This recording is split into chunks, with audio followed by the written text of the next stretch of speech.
درود.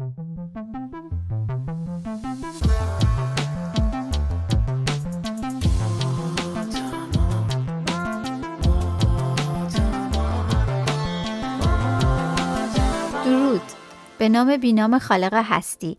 اولین قسمت پادکست ما آدما رو با یه معرفی کوتاه از خودم شروع میکنم. من شکوه هستم، یه دهه 50 سرد و گرم چشیده روزگار، مادر مجرد هستم و یه دختر 12 ساله باحال و دوست داشتنی دارم که کلی با هم رفیقیم. چی خوندم؟ روانشناسی و مدیریت منابع انسانی. کجا زندگی میکنم؟ حدود 4 سال و نیمه که از ایران به کانادا مهاجرت کردم و در حال حاضر در شهر ونکوور زندگی میکنم. شغل من چیه؟ وای، شغلو که نگم براتون، از بازاریابی گرفته در زمان دانشجوییم تا مربی مهد کودک، بعد امور اداری، آموزش و در آخرم شغلم، یعنی آخرین شغلم مدیر نیروی انسانی بود که توی این زمینم یه عالمه مقاله و کتاب نوشتم. وقتی که به کانادا مهاجرت کردم مجبور بودم از صفر، که بهتر بگم یا چی بگم، اصلا از زیر صفر شروع کنم. ماجراهای زیادی داشتم، باید با موضوعاتی مثل یادگیری فرهنگ جدید، کار پیدا کردن، زبان انگلیسی که مهمترینش بود و کلی سوژه های جدید دست و پنجه نرم می‌کردم. البته حالا ترجیح میدم اونا رو به طور کامل توی قسمت دیگه‌ای براتون توضیح بدم همه رو. توی این قسمت بیشتر قصدم اینه که یه معرفی از خودم داشته باشم و بگم که ایده پادکست ما آدما چطور شکل گرفت و راجع به چه موضوعاتی هستش. کلا من یه آدمی هستم که کار کردن با آدمای مختلف، کمک کردن به دیگران و گفتگو معاشرت کردن با مردم رو خیلی دوست دارم. همطور که گفتم روانشناسی خوندم و سعی کردم خودم رو تو زمینه‌های مختلف خودشناسی، اجتماعی و معنوی به روز نگه دارم. ولی مشاور نیستم.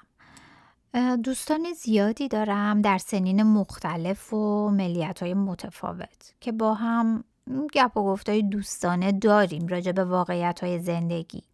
ولی این گپ و گفتای سطحی نیستش.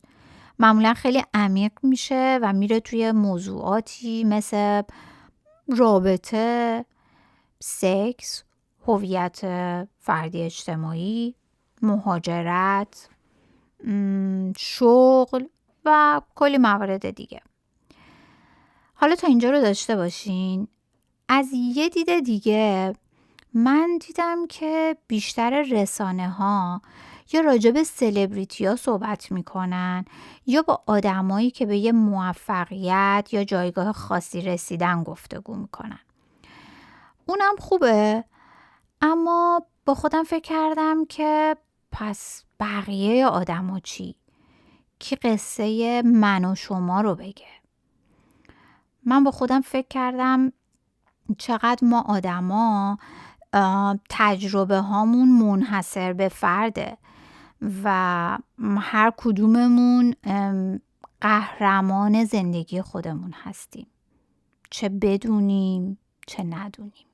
این بود که ایده پادکست ما آدما شکل گرفت، جایی که بتونیم تجربیاتمون رو با هم به اشتراک بذاریم، صادقانه و بی‌پروا، کارآمد و ناکارآمد، تلخ و شیرین. با خودم گفتم شاید با شنیدنش یه نفر بگه چه جالب، اینم مثل منه، من تنها نیستم و ممکنه راهکاراش هم برای بقیه الهام بخش باشه. من سعی میکنم بر اساس موضوعات مورد بحث با دوستانی که تجربه مرتبط دارن گفتگو داشته باشم و داستان واقعی اونا رو به گوش شما برسونم. فقط اینو بگم که این اولین پادکست منه، تخصص خاصی هم تو این زمینه ندارم، ولی راجبش تحقیق کردم. فعلا نمیدونم به کجا میره و چی میشه، ولی قصدم اینه که تاثیر هرچند کوچیکی توی روح جمعی ما آدما بذارم، البته با حمایت و همکاری شما.